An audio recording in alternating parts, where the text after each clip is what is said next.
pastores pela oportunidade. A todos os irmãos, uma boa noite. Eu queria dividir algo com vocês antes de entrar na mensagem. Rapidinho, tá? Desde a minha última pregação, Deus me deu essa... Deus mandou falar de Daniel. Só que me doeu muito ler.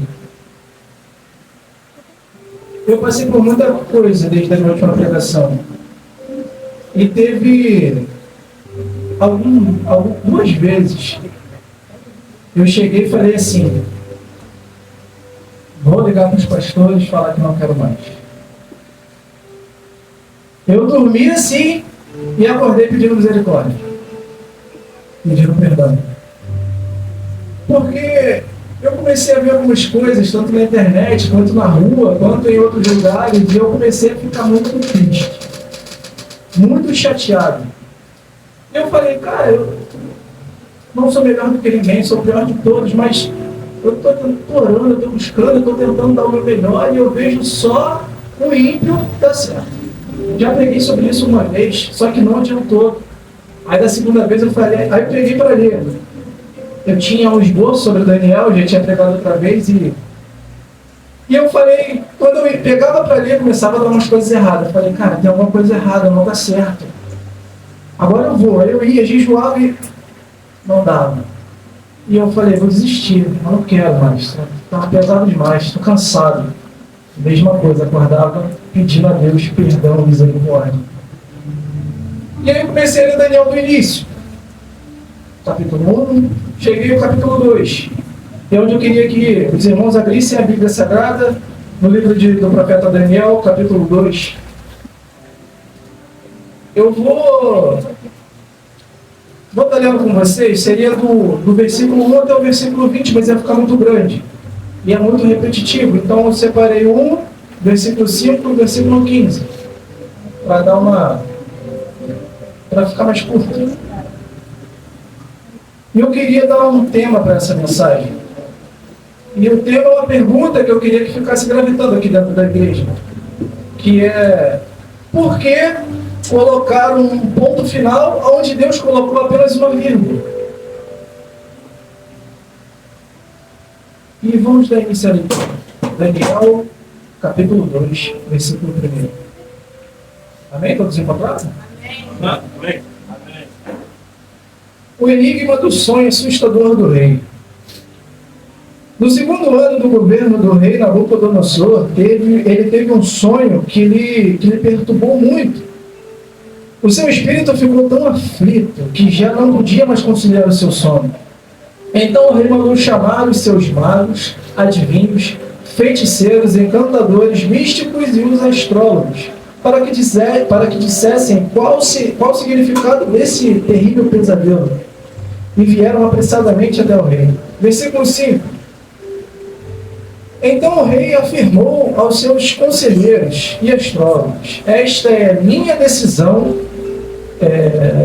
Se não me contares o sonho que tive e a interpretação correta, mandarei que sejas partidos em pedaços e vossas casas se tornem um monte de entulho queimado.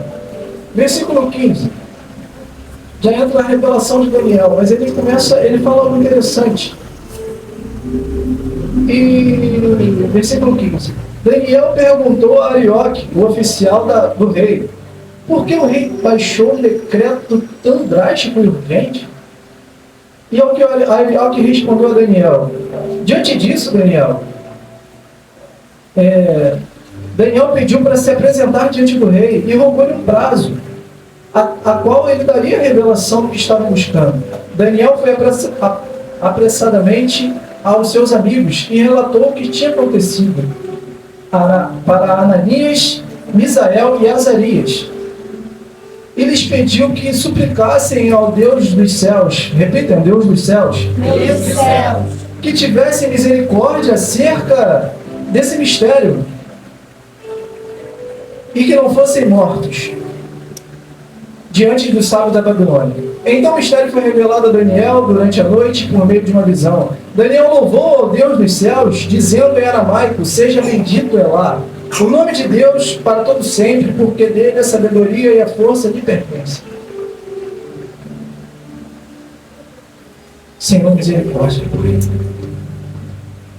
Todo mundo conhece a história do profeta Daniel. E ele veio da tribo de Judá. A tribo de Judá foi toda cativa pelo rei da Babilônia, rei Nabucodonosor. Junto com os utensílios sagrados do templo, pessoas, animais, tudo foi levado pela Babilônia.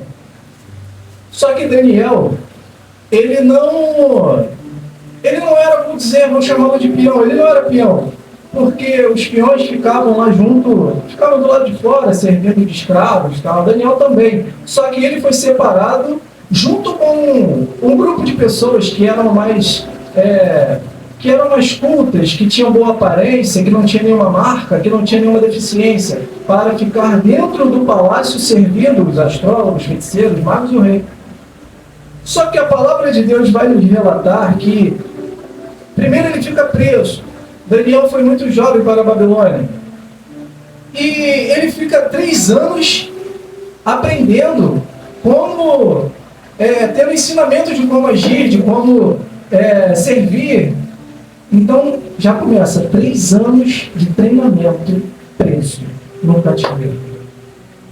Não foi nada assim de uma hora para outra. E aí, Daniel agora no cativeiro, ele aparece, chega a hora de ele... aparecem as comidas, os manjares. E Daniel agora, nesse momento, ele chega para o comandante da guarda e fala o seguinte: eu não quero me alimentar da comida do rei, daqui da Babilônia. Eu quero só comer legumes e água. Porque eu sou eu sou judeu. E isso é impuro na minha religião, vamos dizer assim. E o comandante da guarda fala: cara, tu tá maluco. Se tu ficar sem comer, tu vai passar mal. E o rei vai me cobrar de mim. E ele vai me matar. E Daniel fala: cara, confia em mim, me dá 10 dias. Que você vai ver que eu ficarei melhor do que os outros. Eu ficarei mais apessoado, eu ficarei bem melhor do que eles. E o comandante da guarda agora vai e permite que isso aconteça. E eu fiquei pensando, chega um tempo que quando nós estamos pisando, vamos dizer assim, vivendo o tempo da promessa, vivendo a promessa, sabe, pastor? A gente às vezes não vê a promessa da forma como a gente pensou.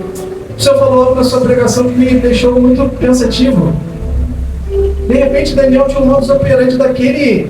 Como seria a promessa dele? Ele não achava que seria dentro de um cativeiro. Ele não achava que ele estaria preso. E ele agora está nessa situação. E quando nós chegamos nesse determinado tempo, nós temos que causar, vamos dizer, um certo desconforto para a gente poder caminhar no meio da promessa. Ô pregador, desconforto? Mas desconforto não é bom. Não é bom, mas faz a gente poder ter força para caminhar. Como assim? Daniel agora, ele poderia pensar o seguinte, como muitas pessoas pensariam: Deus vira as costas para mim. Eu estou preso. Eu estava na minha casa, tranquilo, e agora eu estou preso. Agora eu estou aqui, cativo, vivendo aqui nessa prisão. Deus vira as costas para mim. Então eu vou comer, eu vou beber vinho, eu vou comer tudo aqui, eu vou viver minha vida de qualquer maneira. Acabou, Deus virou as costas. Eu não quero mais saber de Deus. Mas ele faz algo totalmente diferente. Ele não come, ele jejua na cadeia, aonde todo mundo estava comendo, bebendo, vivendo a vida de qualquer maneira. Ele está ali comendo, ele está em jejum. E agora, o que acontece? Passa os 10 dias, Daniel fica melhor do que os outros. Isso faz com que ele chamasse a atenção do único que ele poderia ter visto ele, que é o comandante da guarda. O rei não tinha acesso ali à prisão, ele poderia ir, mas ele quase não ia. Então ele chamou a atenção. O primeiro desconforto de Daniel chama a atenção do único que poderia ter visto ele. E Daniel, de repente, poderia ter pensado: agora tá bom, tô bem aqui, tá tranquilo, pelo menos estou no início de prosperidade. Mas, quando Deus tem planos maiores pra gente, não fica só naquilo, no pouco, no raso. Porque agora Daniel Deus vai tocar onde? No rei. Na única pessoa que Daniel poderia ter acesso, que poderia fazer algo por Daniel. E agora Deus dá um sonho perturbador para o rei. E o rei chama seus conselheiros e fala: cara, eu tive um sonho e eu quero que vocês me contem. E ele fala: não, me conta o sonho que a gente interpreta. Ele: não, fácil demais. Porque se isso acontecer, eu vou ter que dar algo para vocês. Não pode ser muito fácil. Não, isso não está na Bíblia, mas me fez pensar. Vai que o rei conheceu a história de um tal de José quando estava preso no Egito. E o faraó teve um sonho. E ele foi lá, interpretou o sonho e virou governador. Não está na Bíblia. Mas vai que aconteceu esse diálogo e não foi relatado. E ele fala: eu quero que vocês me contem o sonho e me dêem a devida interpretação, senão vocês vão morrer e a casa de vocês vão morrer. Nesse tempo eles faziam isso. Eles matavam as pessoas e junto com a sua família. E agora Daniel chega e pergunta para o comandante da guarda, fala: cara, por que o rei fez isso? Pô, vai mandar matar todo mundo agora? Então faz o seguinte, me dá outro prazo. Lembra que tu me deu um prazo lá atrás? E aí Daniel faz o segundo desconforto. Agora pensa, se Daniel não tivesse pedido um prazo lá atrás, e o comandante da guarda tivesse visto, se Daniel pediu um prazo lá atrás, o comandante da guarda viu que o Daniel era diferente, então ele confiou nele mais uma vez. Ele dá o prazo. Ele: tá bom, vamos lá. No primeiro foi 10 dias, aqui não desconta o tempo, mas vamos pensar que foi também 10 dias. Vamos lá, Daniel, tem 10 dias, vai lá. É o tempo que tu tem, senão eu vou matar todo mundo. E Daniel agora faz uma coisa que, creio eu, que 80% dos cristãos não fazem quando vê algo bom aos nossos olhos. Daniel chama os seus amigos para orar. Ele podia simplesmente falar o seguinte: cara, eu sou cristão, sou profeta, eu vou lá, eu vou falar com o rei, eu vou lá, tudo vai ter que cooperar para o meu bem. Mas será que a gente não pode pensar o que Deus acha sobre aquilo? Daniel agora vai com seus amigos para orar. Ele ora durante um prazo que ele pediu ao comandante da guarda. Deus dá a revelação para ele. Ele exalta o nome do Senhor, clama a Deus. Mas pensa que ele fala algo aqui: vou orar para o Deus dos céus. Grave isso. Deus dá a revelação para ele, Daniel está orando e vai comparecer diante do rei. E só tem revelação quem ora. Só tem unção quem ora. Verdade, Deus. Só tem discernimento bíblico quem lê e ora. Quem não lê só vive de jargão, sabe? Quem não ora só vive de movimento. Quem não lê e ora só vive de versículo isolado, condenando todo mundo do altar para baixo para o inferno. Mas quem ora tem unção. Aleluia. Quem ora tem revelação. Quem lê e ora tem Bíblia. Amém, Deus. Daniel está orando e ele vai até o rei.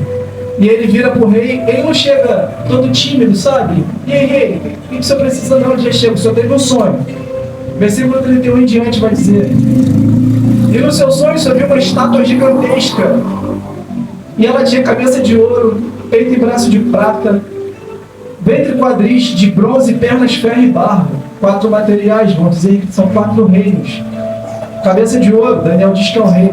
Nabucodonosor, o senhor é o cara do momento, o senhor é o que manda em tudo, manda, desmanda e manda matar. Peito e braço de prata são os Medo-Persas. Só não dá nada por eles, são pequenininhos, mas no futuro eles vão tomar o seu reinado. Perna e quadril de bronze são Alexandre Grande, filho de Filipe, Macedônia, Grécia. Pernas, ferro e barro é Roma. E o rei deve ter ficado assim: cara, esse cara é bom. Quer revelação? Eu te dou, meu rei. Deus falando através da boca de Daniel. Babilônia passa, os persas passam, Roma passa, Grécia passa, o presidente passa, tudo passa. Mas calma, tá faltando alguma coisa. A cereja do bolo. Lembra da pedra? ela era cortada e vinha descendo sem auxílio de mãos. Colidia com a estátua, desmoronava a estátua. E a pedra virava uma grande montanha. Sabe quem é a pedra? A pedra é Cristo. Aleluia. E o teu reino permanece para sempre. Deus não perdeu o controle da vida de Daniel, mesmo parecendo. Mas vocês entenderam uma coisa? Daniel ele ora. Então a gente entende que ele de repente não tinha dom ainda de revelação e interpretação de sonhos. Mas ele ora e Deus abençoa. E agora o rei deve ter ficado fora. Cara, virou governador. Vai lá. Você comanda agora, Daniel. Abaixo de mim é você. Entende que foi um pouquinho mais ousado que José? Ele teve mais intimidade do que José. Tudo é a busca. Tudo é conforme nós fazemos, sabe? Com direção de Deus. E agora Daniel está governando. Só que hoje, o que eu falei um pouquinho mais atrás, que eu fiquei chateado com algumas coisas. As pessoas não querem mais orar. Elas só querem a revelação. Só querem saber o que Deus pensa. E hoje, o que aparece logo depois disso? Pastores midiáticos, bispos, pastores que revelam, fazem 50 revelação do culto. Daniel teve que jejuar 21 dias e orar para ter uma revelação de Deus. Os caras têm revelação de 5 minutos. Não estou falando que eu sou contra a revelação. É de Deus, tem na Bíblia. Uma pastora do Pix aí que pede a idade, fazer o Pix da idade vai ser abençoado. Bispo midiático que vende carnezinho de R$50 todo mês, as pessoas pagam. TikTok, as pessoas pagando para ter revelação. E ó, cheio. E eu fiquei, cara, que é isso? Estamos ou não estamos vivendo a grande apostasia? Para mim, não. Sim. Hoje, se você for no TikTok,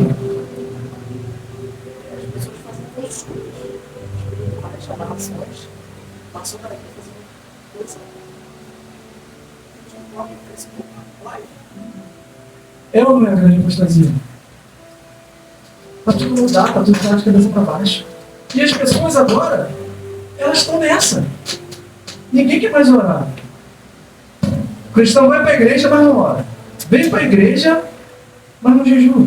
Vem para a igreja, mas não lê. Continua vindo, tá? Uma hora eu te espero. Eu fiquei quase um mês sem ler isso aqui. Essa parte de Daniel. Deus pega.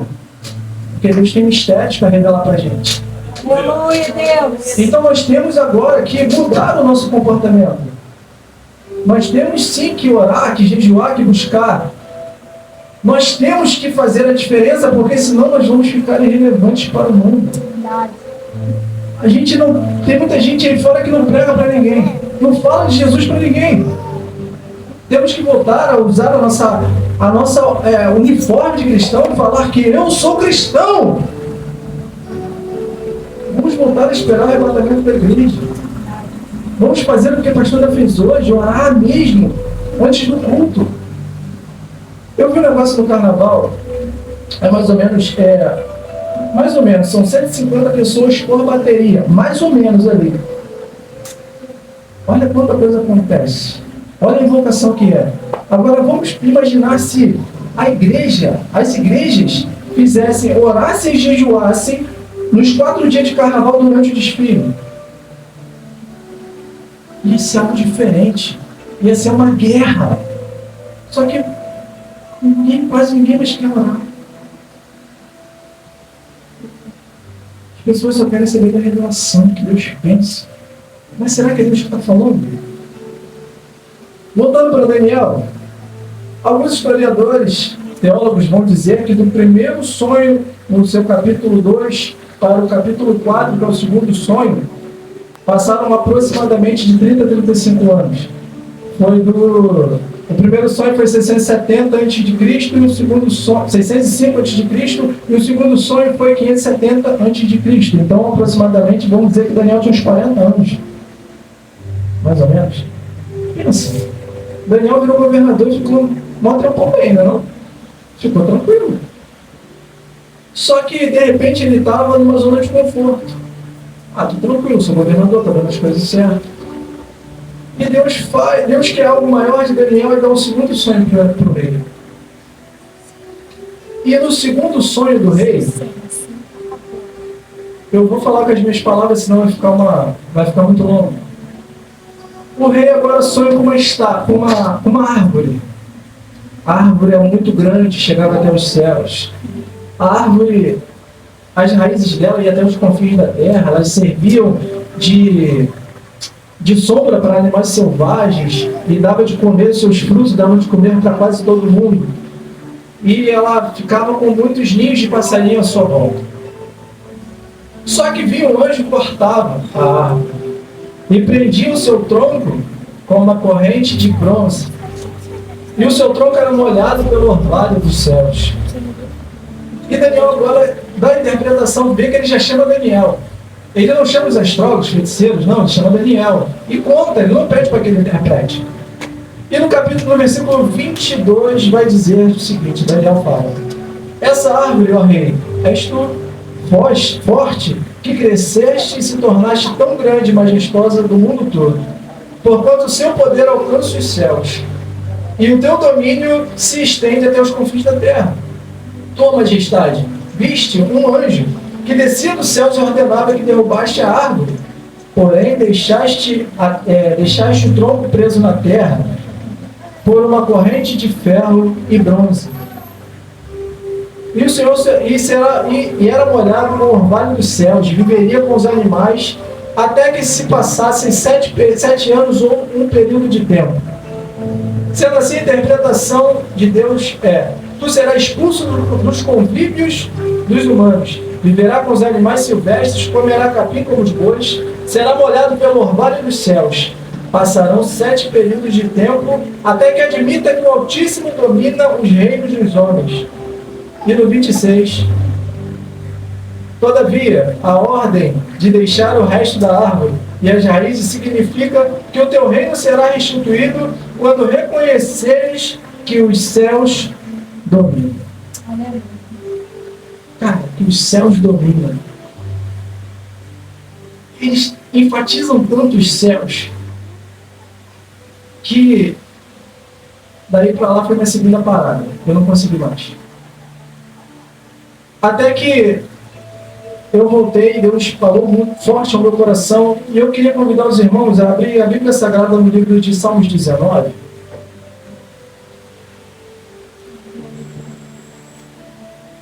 Só para a gente entender.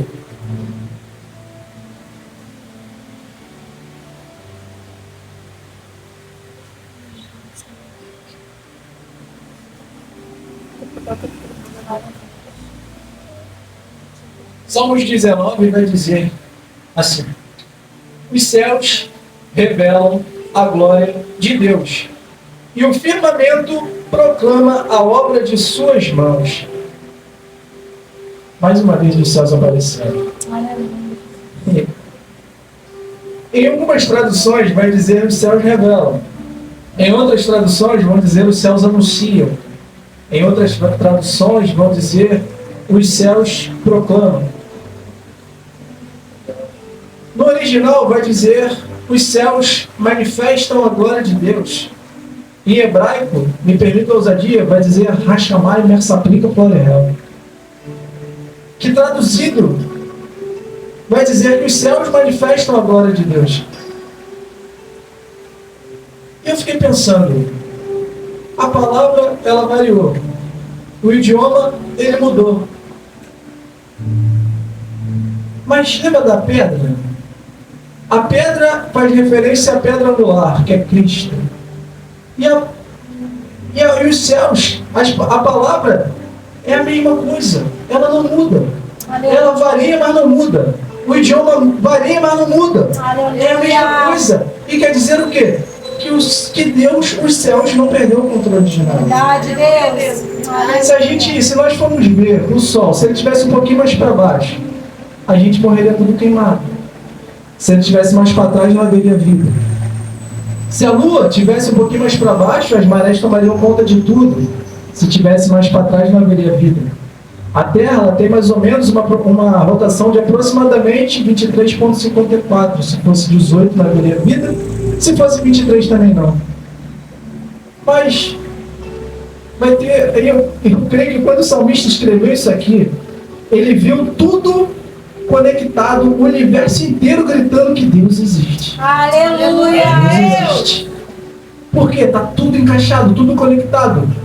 Mares, montanhas, vulcão, chuva, tudo é conforme a palavra. Tudo é conforme os céus. Mas pode ter um engraçadinho depois do culto que vai falar, cara, mas Daniel está preso. Minha vida não está legal não. Deus vira as costas para mim. Fala aí, Hebreus capítulo 1, versículo 3, vai dizer que Ele é aquele que pela palavra do seu poder são sustentadas todas as coisas. Todas as coisas são sustentadas pela palavra do seu poder. Aleluia! A mesma palavra que em Gênesis capítulo 1, versículo 3, criou os céus e a terra, é a mesma palavra que sustenta esse ministério.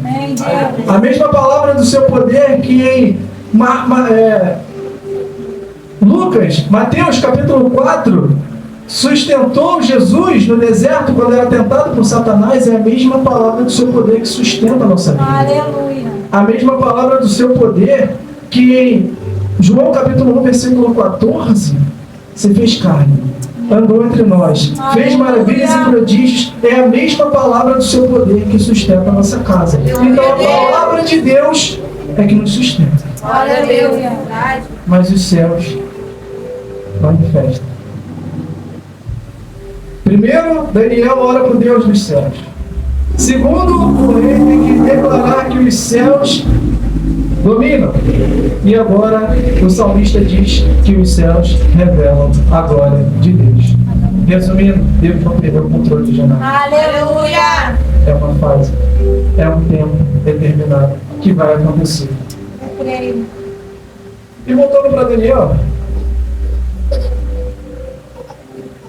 eu creio que se o rei tivesse voltado atrás do primeiro sonho, que foi uma advertência, eu creio que as coisas não teriam ficado tão drásticas para o rei. Mas Daniel não tinha tantos seguidores assim, né? Daniel não era midiático. Ele era só um menino. Ganhou o cargo, mas era só um menino. E acontece tudo o que Daniel predisse. No versículo... Vamos pular agora para o capítulo 6. Daniel agora vai para a Copa dos Leões. De escravo a governador. É o túmulo. Ele ia morrer, eu creio que de uma das piores maneiras possível, comido por leões. Lembra do desconforto? Daniel agora causa o terceiro. Só que ele causou. Por quê? O rei Ciro agora toma, os persas tomam o reinado.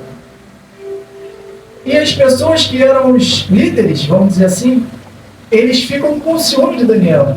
Porque o rei chama Daniel de extraordinário. Extraordinário é melhor do que bom. Tudo que ele tocava dava certo. Tudo que ele fazia, ele era o cara. E aquilo gerou o quê? Inveja naquelas outras pessoas. Ele criou desconforto em outras pessoas. E eu fiquei, isso não é praga, maldição, uma oração contrária, não. Mas quando nós estivermos na promessa, vivendo, vão aparecer alguns grupos de pessoas na nossa vida. Uns que nos conhecem por opiniões, outros que nos conhecem por experiências e alguns por ouvir falar. Os que nos conhecem por opiniões é o rei Ciro. Ele poderia ter feito tudo para Daniel. Ele sabia que Daniel era diferente. Os que te conhecem de experiência são os amigos dele, que oraram com ele. É o comandante da guarda. O próprio rei Nabucodonosor, que teve experiências com Daniel.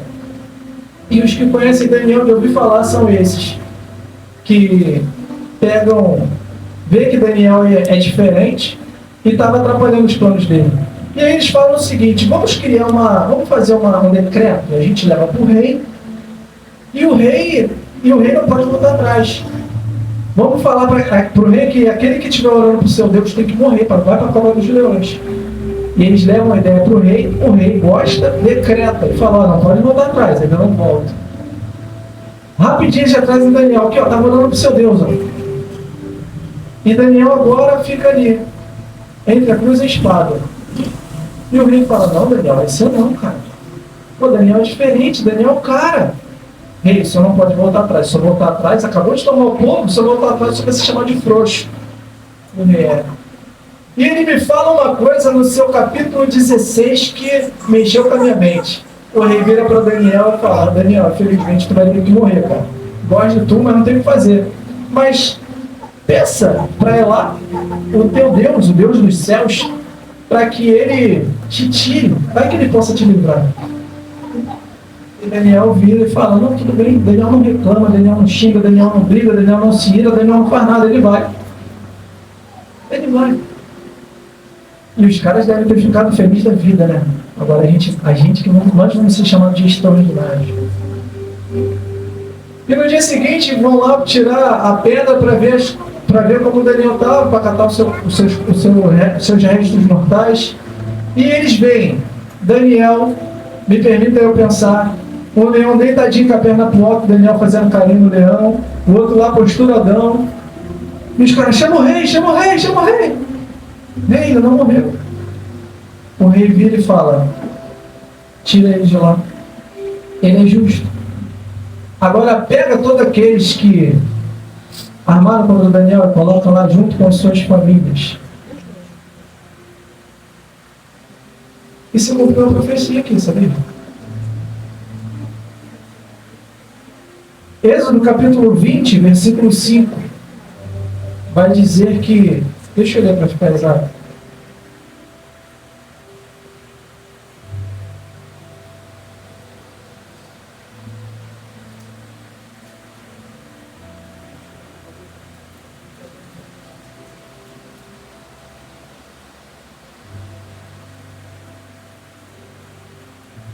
Não se prostituirás com deuses que não ouvem, que não veem,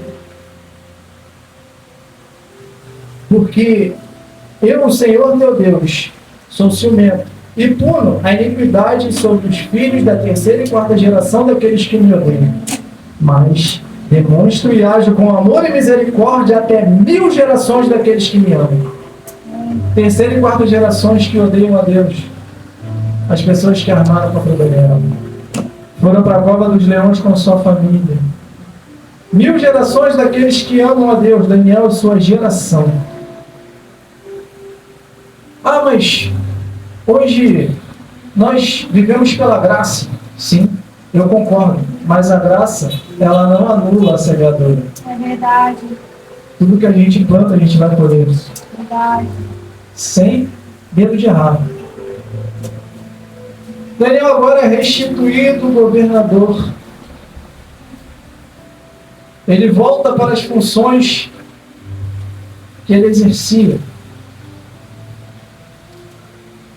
E no capítulo 12, para finalizar,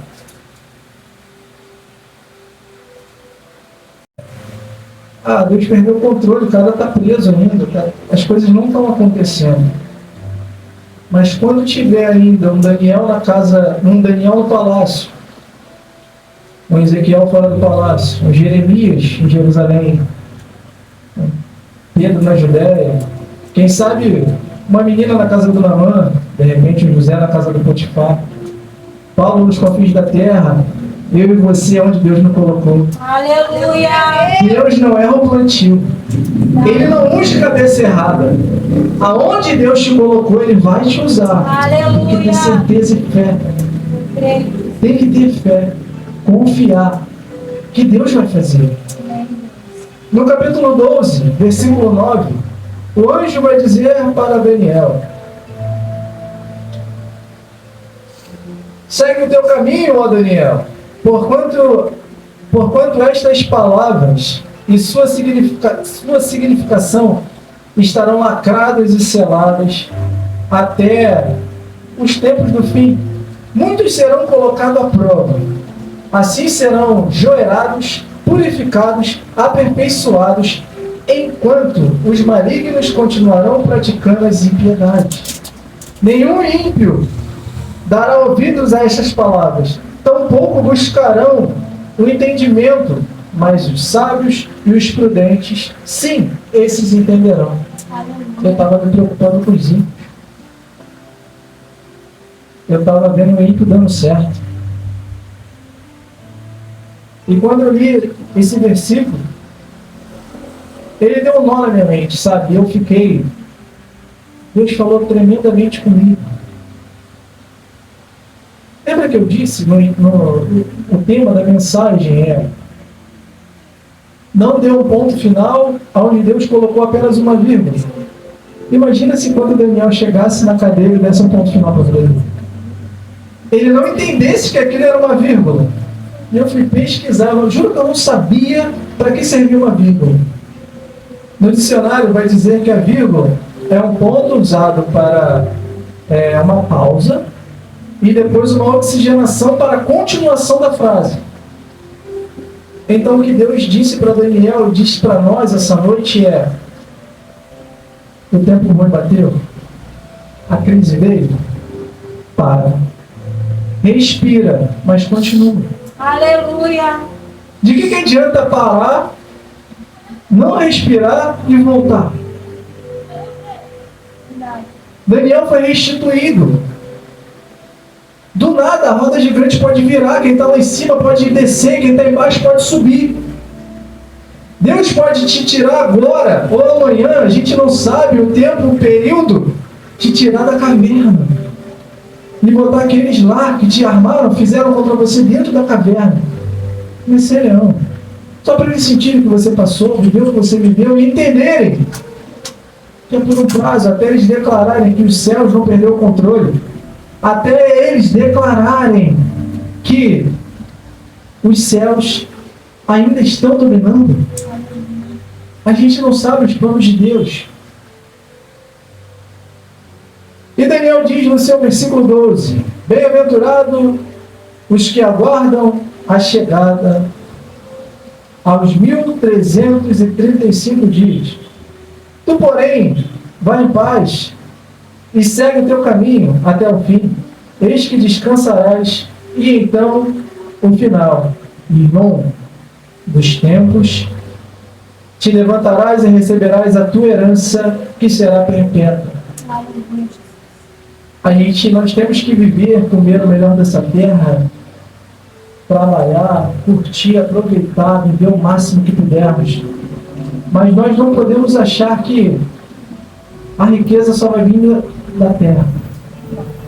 Nós temos que ser muito prósperos, muito ricos, viver do melhor, entrar na nossa terra prometida, mas não virar as costas para Deus.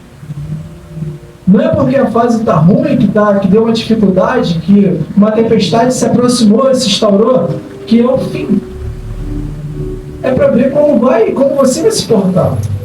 Daniel podia ter desistido e voltado comido dos manjares, mas não. Ele esperou com fé, com paciência.